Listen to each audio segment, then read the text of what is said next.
Buenos días, nosotros somos David y Óscar y os vamos a explicar, bueno, este es el título que nos dijeron que tenía nuestra sesión, pero la verdad es que no dimos nada del mar. Vamos a empezar hablando...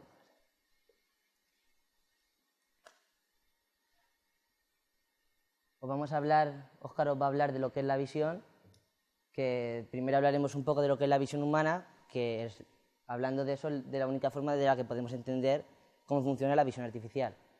Y luego yo os hablaré de la identificación biométrica, que consiste, bueno, pues en reconocer a las personas, no a una clave o al DNI. Ahora os explicaré cómo funciona. O sea que ahora va a empezar Óscar con la visión y luego voy yo. Bueno, pues para comenzar deberíamos de preguntarnos qué es la visión artificial, porque nosotros podemos observar objetos, podemos observar sustancias, pero realmente no solo existe lo que podemos ver, y nuestra visión, el ojo humano, no es capaz de leer toda esa información, con lo cual necesitamos unos aparatos o unas herramientas para conseguir captar esa información que por nosotros mismos no podemos captar. Y bueno, ¿en qué consiste la visión artificial? Pues básicamente consiste en captar adquirir una información. Esa información debemos de procesarla, tener una imagen de qué es eso que hemos observado y aplicarla a lo que necesitemos. Y bueno, algunas de las aplicaciones podrían ser la visión industrial. Por ejemplo, podríamos tener una máquina la cual sepamos que tiene algún fallo, pero que a simple vista no podemos observarlo. Podríamos utilizar alguna especie de láser o algún aparato de visión y comparándolo con una imagen en la que el objeto esté bien, podríamos conseguir ver dónde tiene un problema o dónde hay una fractura y podríamos solucionarlo rápidamente. Luego, en imágenes médicas, pues bueno, podemos observar, por ejemplo, las radiografías o las ecografías que ayudan a los médicos a saber qué problemas podemos tener en el interior y que ellos no podrían captar a simple vista. Respecto a la seguridad vial, todos pensamos que simplemente es poder controlar, por ejemplo, desde un satélite, el tráfico, zonas de riesgo de accidentes, pero no nos podemos quedar ahí. O sea, ahora mismo se está innovando en, por ejemplo, situar una cámara en un coche que analiza nuestros parámetros de movimientos, cómo actúan nuestros ojos, si hacemos movimientos de cansancio, y es capaz de procesar esa información y advertirnos de que estamos cansados, de que deberíamos de parar de conducir, de que deberíamos tomar algo. Y luego, bueno, en biométrica, que luego lo explicaremos un poco, que podríamos identificar a una persona con los rasgos faciales o con la huella dactilar, por ejemplo. Y bueno, más concretamente, podemos hablar de las aplicaciones en el ámbito marino. Tendríamos un control de puertos en los que podríamos desarrollar acciones como controlar el tránsito. Podríamos también visualizar en qué zonas podemos mandar los barcos porque están vacíos, incluso que todas esas acciones fluyan sin control humano. Luego también en piscifactorías, porque por ejemplo podemos tener una muestra de animales de peces muy pequeños y mediante un láser podríamos observar en un pequeño espacio cuántos animales podríamos tener y a partir de ahí con una simple operación matemática podríamos saber más o menos de cuántos animales estamos hablando. Después tendríamos en seguridad marina, ya que bueno, el mar es muy grande y para tener que controlar a todos los barcos necesitamos algo más. O sea, tú puedes asomarte ahora mismo, podrías ver el mar, pero no podrías controlar todos los barcos que hay más al interior. Con lo cual necesitamos alguna herramienta. Esa herramienta podría ser un satélite que es capaz de captar mucha más zona y podríamos controlar dónde están los barcos incluso, por ejemplo, en Somalia, sabéis que hay problemas con los piratas, ¿no? Pues podríamos controlar esas pequeñas embarcaciones, dónde están, qué movimientos llevan, y a partir de ahí podría avisarnos de que puede haber un peligro. Y bueno, también por último podríamos observar estas aplicaciones en las conserveras, porque por ejemplo podemos tener una lata de atún, como podría ser, vamos a imaginar, esta es una lata de atún. Aquí observamos una pequeña, no sé si lo veréis, una pequeña mancha. Bueno, pues si una persona tiene que estar comprobando todas las latas si están en perfecto estado, tardaría muchísimo y sería muy costoso.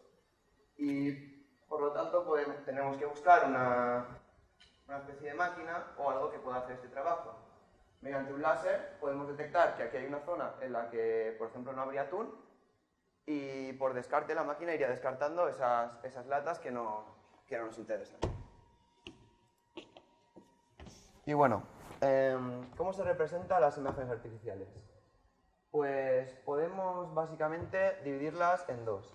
Tendríamos la imagen analógica, que la imagen analógica se basa en proyectar sobre una sustancia fotosensible aquello que queremos ver, y mediante reacciones físicas podríamos llegar a ver fuera de nuestra visión normal, podríamos verlo representado.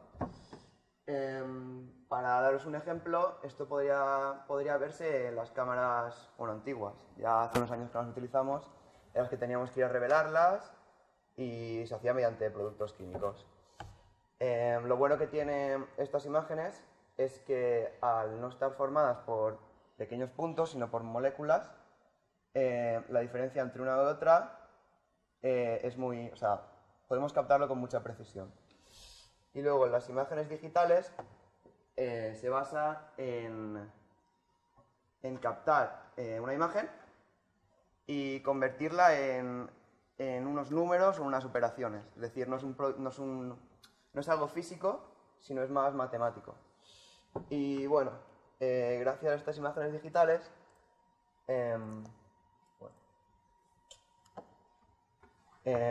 podríamos almacenar, por ejemplo, en un ordenador, esta información y poder acceder a ella en cualquier momento. Y bueno, este almacenamiento de información, el problema que tiene es que ocupa mucho espacio, y para ello podríamos utilizar la redundancia espacial, que consiste en que en una foto, por ejemplo, vamos a poner este ejemplo, si tiene, esto puede ser un píxel ahora mismo, pues el píxel de al lado suele ser muy parecido. Entonces, si quisiéramos reducir un poco la cantidad de píxeles, podríamos, como estas son iguales, más o menos, podríamos reducirla a 1. Y así es un proceso en el que perderíamos un poco de calidad, pero ganaríamos mucho en espacio. Después tendríamos la redundancia temporal, que se basa en que de una imagen a otra suele variar muy poco, porque si no veríamos cortes, con lo cual también se pueden retirar algunas imágenes. También perdería calidad. Y la tercera sería la percepción humana, que se basa en que nuestro cerebro está acostumbrado a ver ciertas cosas. Entonces podemos conseguir engañarlo y de esta manera ahorrar también en espacio y en facilidad. Bueno, nos parece imprescindible, ya que estamos hablando de la visión, hablar de la visión humana. Y se basa principalmente en dos partes. La primera sería el ojo, que es la parte que capta las imágenes, y luego tenemos el cerebro, que procesa esa información, después la interpreta y por último genera una respuesta. Podríamos decir, por ejemplo, que yo puedo ver que me viene un bicho, un insecto, la imagen llegaría al cerebro, el cerebro la procesa y entonces, por último, genera una respuesta, que sería apartarnos o intentar quitarnos de en medio. Bueno, tipos de imágenes. Tenemos básicamente dos tipos de imágenes, que serían las vectoriales y las bitmaps. Una imagen vectorial se basa en unas operaciones matemáticas y está formado básicamente por líneas y por curvas, líneas rectas y por líneas curvas, que forman elementos geométricos. Las ventajas de este tipo de imágenes es que ocupa mucho menos espacio que las bitmap y aparte, al aumentarlas no perdería resolución, porque de normal vemos una imagen, intentamos ampliarla y vemos los píxeles. Con este tipo de imagen no pasaría. Y se suelen utilizar pues, para gráficas o para dibujos. Y en segundo lugar tenemos las imágenes bitmap, que están formadas por píxeles, que todos conocéis, son puntitos de luz. Y el problema que tiene es que ocupan mucho espacio y luego al aumentarlas pierde mucha resolución. Y bueno, ya voy a dar paso a mi amigo David, que va a continuar con una parte más. Muy bien. Pues como ahí pone, la identificación geométrica lo que se basa es en el estudio de los mecanismos automáticos de identificación a las personas, basados en las características propias que tenemos cada uno individualmente. Aquí el ejemplo básico es que antiguamente lo que siempre se ha usado es el sistema usuario clave, ¿no? Por ejemplo, todos tenemos redes sociales, ¿no? Twitter, Facebook, Twitter. Pues al entrar ponemos nuestro usuario y nuestra contraseña.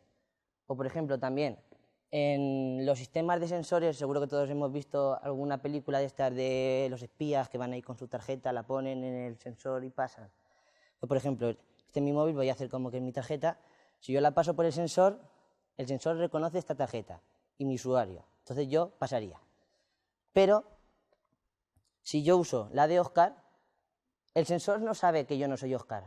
Él detecta la tarjeta. Entonces cuando el sensor la lee, el sensor detecta que yo soy Óscar, pero no soy Óscar, pero me deja pasar igual. ¿Vale? Venga, pasa. Luego, las aplicaciones de la biometría, a ver, a todos suena el 11 de septiembre, ¿no? Con lo de las Torres Gemelas. Bien, pues con eso pues hubo mucha sesión por el tema de la videovigilancia.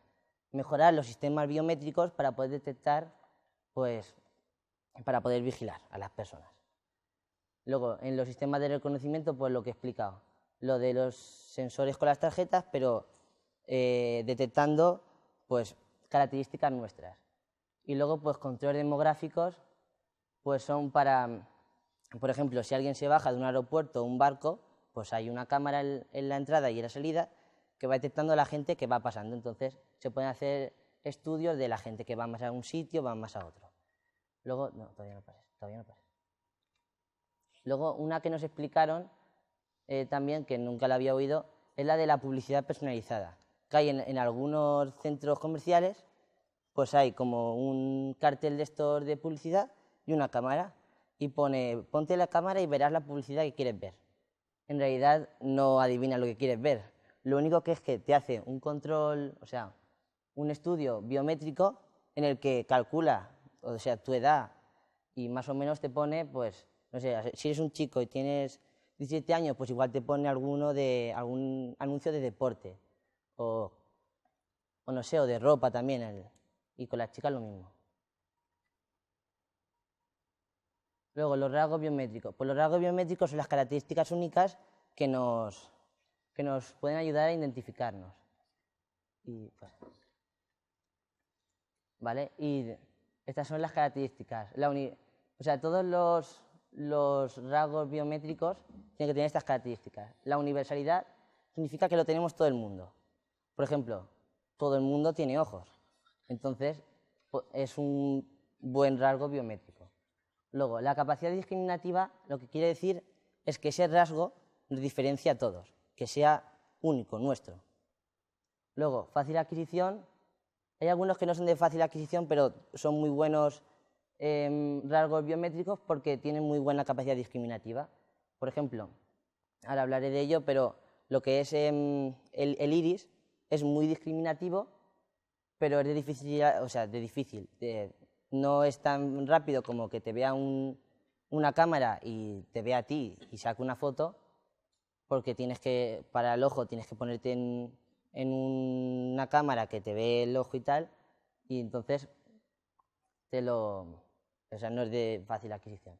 Y luego la permanencia. Es muy importante que ese rasgo biométrico a medio y sobre todo a largo plazo permanezca constante. Por ejemplo, el pelo, todo el mundo tiene pelo, ¿no? Sería universal. Bueno, hay gente que no, pero en general es universal. Pero ¿qué pasa? Que el pelo, pues o nos lo cortamos, o nos cambiamos el peinado, o se nos cae. Entonces no es permanente y no nos podría servir para ser un rasgo biométrico bueno. Luego, ejemplos de identificadores. Estos son algunos ejemplos que, bueno, también voy a explicar los tipos de rasgos, porque hemos puesto estos que son los más utilizados, porque son rasgos biométricos fisiológicos. ¿Qué quiere decir? Que son nuestros, están en nuestro cuerpo.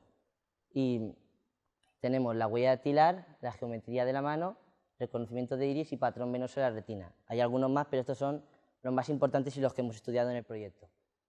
Luego están los del tipo de rasgo biométrico de comportamiento, que ya es algo más como la manera en la que firmas, la manera en la que andas, la manera en la que hablas, que eso está influenciado por tu forma de ser o por cómo te encuentres ese día, porque no todos, por ejemplo, si estás triste, pues andas así un poco más encorvado, si estás alegre, pues vas todo el día así sacando pecho.